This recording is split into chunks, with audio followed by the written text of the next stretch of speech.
Hello student, welcome to my channel. আজকে আমি তোমাদেরকে ক্লাস 10 এর ইংরেজি বইয়ের লেসন 2 রাল্ফ অলডো এমারসনের লেখা ফেবেল নামক কবিতাটির লাইন বাই লাইন বাংলায় মানে করে শোনাবো। এই কবিতাটা শুরু করার আগে আমরা ফেবেল সম্পর্কে জেনে নেব। ফেবেলটা কি? ফেবেল হলো এমন এক ধরনের ছোট গল্প বা কবিতা যেখানে পশু পাখি বা জড় বস্তু মানুষের মতো কথা বলবে এবং এই গল্পের শেষে একটা নীতিকথা বা নৈতিক শিক্ষা থাকবে। তাকে বলা হয় ফেবেল। এই পর্যন্ত আমরা ফেবেল সম্পর্কে জেনে নিলাম। এবার আমরা অথর এবং টেক্সট সম্পর্কে জানব। Ralph Waldo Emerson 1803 to 1882। Ralph Waldo Emerson 1803 সালে জন্মগ্রহণ করেছিলেন এবং 1882 সালে মারা গিয়েছিলেন। Was an American essayist, lecturer and poet.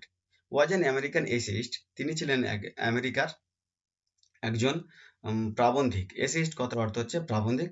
Lecturer, lecturer কথার অর্থ হচ্ছে একজন বক্তা, অ্যান্ড পোয়েট এবং একজন কবি ছিলেন। His famous poems includes conquered হাইম and Brahma. তার উল্লেখযোগ্য কবিতাগুলির মধ্যে ছিল কঙ্কার্ড হাইম এবং ব্রাহ্মা। এই পর্যন্ত আমরা অথর সম্পর্কে জেনে নিয়েছি। এবার আমরা টেক্সট সম্পর্কে জানবো। দ্য পোয়েম ডেসক্রাইব, এই কবিতাটি বর্ণনা করে এই কনভারসেশন, একটা কথোপকথন।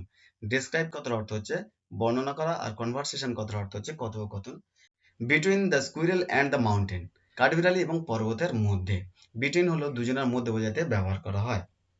The squirrel points out that, কাঠবিড়ালিটা তুলে ধরেছে যে, ইন দিস ওয়ার্ল্ড, এই পৃথিবীতে, এভরি বিং, প্রত্যেকটি সত্তা, লিভিং অর নন লিভিং, জীব এবং জড়, বিগ অর স্মল, ছোট এবং বড়, হ্যাভ দেয়ার ইন্ডিভিজুয়ালস রিজন, তাদের একটা আলাদা আলাদা কারণ আছে। ইন্ডিভিজুয়ালস কথার অর্থ হচ্ছে আলাদা, রিজনস কথার অর্থ হচ্ছে কারণ, ফর এক্সিস্টেন্স, তাদের অস্তিত্বের। এক্সিস্টেন্স কথার অর্থ হচ্ছে অস্তিত্বের। এই পর্যন্ত আমরা অথর এবং টেক্সট সম্পর্কে জেনে নিয়েছি। এবার আমরা কবিতাটা শুরু করব।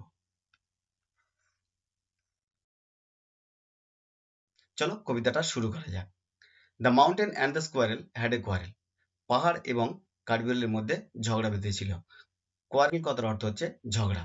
And the former called the latter little prig, and the former এবং আগের জন, ফর্মার কথার অর্থ হচ্ছে আগের জন বা প্রথম জন, কল দ্য লেটার পরের জনকে বলেছিল, লেটার মানে হচ্ছে পরের জনকে বলেছিল, লিটিল প্রিগ একজন ছোট অহংকারী, প্রিগ কথার অর্থ হচ্ছে অহংকারী বা নীতিবাগীশ।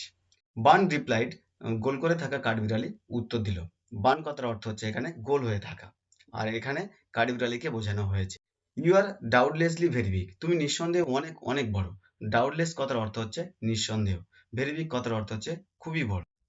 But all sorts of things and weather, সমস্ত রকমের জিনিস এবং আবহাওয়া।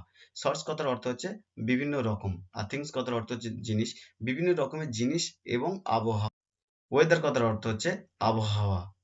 Must be taken in together, অবশ্যই একসাথে নিতে হবে। টেকেন কথার অর্থ হচ্ছে নেওয়া, ইন টুগেদার মানে হচ্ছে একসাথে, টুগেদার কথার অর্থ হচ্ছে একসাথে। ইন হলো একটা প্রিপোজিশন যেটা কোনো কিছুর মধ্যে বোঝাতে ব্যবহার করা হয়। টু মেক আপ এ ইয়ার, একটা বছর তৈরি করতে। মেক আপ হলো একটা ফ্রেজাল ভার্ব যার অর্থ হচ্ছে তৈরি করা। অ্যান্ড স্পেয়ার, এবং একটা গোলক। এবং স্পেয়ার কথার অর্থ হচ্ছে গোলক, কিন্তু এখানে পৃথিবী হিসাবে ধরা হবে। And I think it no disgrace, এবং আমার মনে হয় এটা কোনো লজ্জার নয়। ডিসগ্রেস কথার অর্থ হচ্ছে লজ্জার। টু অকুপাই মাই প্লেস, আমার জায়গাটাকে অধিকার করে থাকা। আমার জায়গাটাকে অধিকার করে থাকা এটা কোনো লজ্জার ব্যাপার নয় বা লজ্জার বিষয় নয়। অকুপাই কথার অর্থ হচ্ছে অধিকার করে। টুটা হলো একটা প্রিপোজিশন যেটা হচ্ছে তে বা প্রতি বোঝাতে ব্যবহার করা হয়। If I am not so large as you, আমি যদি না তোমার মতো এত বড় হই। You are not so small as I, তুমি কিন্তু আমার মতো এতটা ছোট নও। And not half so spry, আমি যতটা প্রাণবন্ত তুমি কিন্তু আমার মতো এতটা প্রাণবন্ত নও। স্প্রে কথার অর্থ হচ্ছে প্রাণবন্ত বা চটপটে। I will not deny you make a very pretty squirrel track. I will not deny, আমি অস্বীকার করতে পারি না। ডিনাই কথার অর্থ হচ্ছে অস্বীকার করা। ইউ মেক, তুমি তৈরি করো, এ ভেরি প্রিটি স্কুইরেল ট্রাক, একটা সুন্দর কাঠবিড়ালি যাওয়ার রাস্তা। প্রিটি কথার অর্থ হচ্ছে সুন্দর, আর ট্রাক কথার অর্থ হচ্ছে রাস্তা।